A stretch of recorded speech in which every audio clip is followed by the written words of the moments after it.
Before the tragic events of November 22, 1963, John F. Kennedy had already etched his name into history as a transformative leader. He was the youngest man ever to be elected President of the United States, taking office in 1961 at just 43 years old. A new face for the new generation, Kennedy's campaign inspired Americans with the idea of a new frontier, promising progress in domestic policies, civil rights, and foreign relations. His presidency was marked by some of the most significant events of the Cold War era, including the Cuban Missile Crisis, which nearly brought the world to the brink of nuclear war. Kennedy's handling of this tense period cemented his reputation as a leader capable of making difficult decisions under pressure.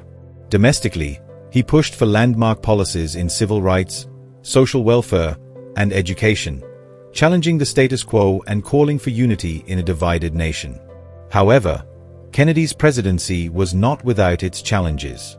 His stance on civil rights was controversial in the South, and his administration struggled with the beginnings of the Vietnam War. Additionally, Texas, where he was headed in late 1963, was a politically charged state, divided between conservative Democrats and the more liberal faction represented by Kennedy. The trip to Texas, in fact, was a strategic one, intended to mend political rifts and solidify support for his re-election campaign in 1964. Part 2. Kennedy's visit to Texas. On November 21, 1963, President Kennedy and First Lady Jacqueline Kennedy arrived in Texas.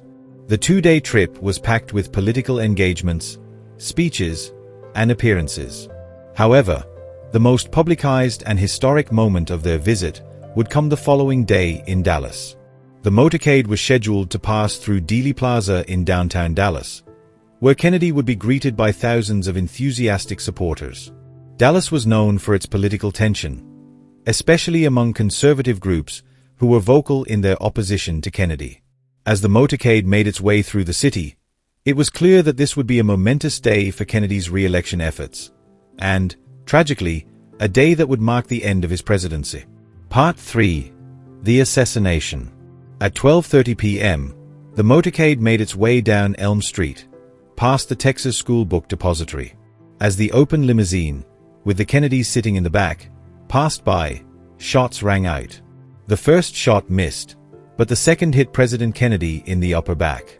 The third, and fatal shot, struck him in the head. Governor John Connally, who was seated in front of Kennedy, was also wounded by a bullet. The scene was chaotic. Crowds of onlookers screamed in horror, some running toward the car while others rushed away, not knowing what had happened. As the motorcade sped toward Parkland Memorial Hospital, Jacqueline Kennedy could be seen trying desperately to comfort her husband, but the severity of his wounds was evident. The president arrived at the hospital, where doctors worked frantically to save him.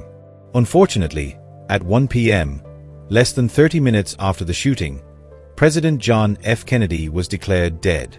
The nation, and the world, was plunged into mourning. Part 4.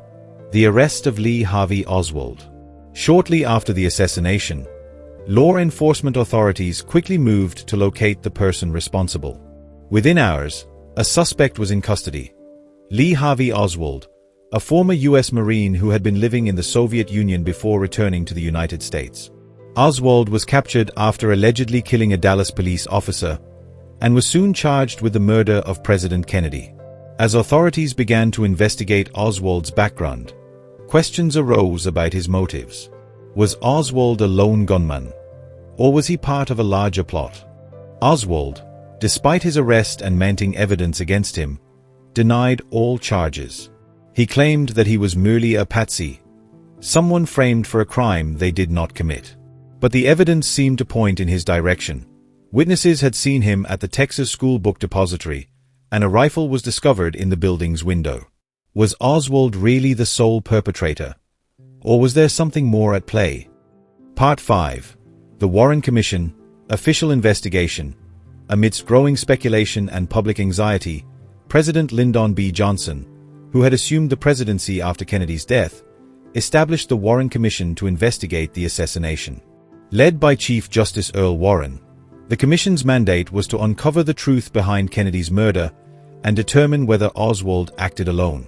The commission conducted an exhaustive investigation, interviewing hundreds of witnesses, analyzing the available evidence, and reviewing the medical reports from the autopsy.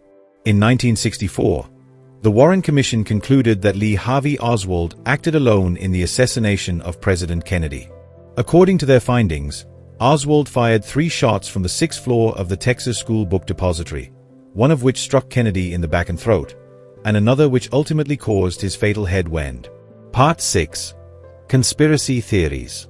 Despite the Warren Commission's conclusion, doubts lingered. Many people found the official explanation unsatisfactory. Conspiracy theories began to emerge, suggesting that Oswald was either not acting alone or was part of a larger plot orchestrated by forces within the US government, the Mafia, or even the Soviet Union. One of the most famous conspiracy theories emerged from the film JFK, 1991, directed by Oliver Stone. Stone's film presented a theory that the CIA, military-industrial complex, and other elements within the US government played a role in orchestrating Kennedy's assassination to eliminate him as a threat. According to the theory, Kennedy's policies regarding the Cold War, the Cuban Missile Crisis, and his desire for peace with the Soviet Union had made him enemies within the government. Another prominent theory centers on the idea of a second shooter. Witnesses at the scene, as well as many later investigations, have raised questions about the possibility of a second gunman. The infamous grassy knoll in Dealey Plaza, where many believe a second shooter may have been positioned, has been at the center of speculation for years. Some even claim that the fatal shot came from this area, rather than the 6th floor of the Texas School Book Depository. Part 7. The Aftermath. The nation's mourning was palpable.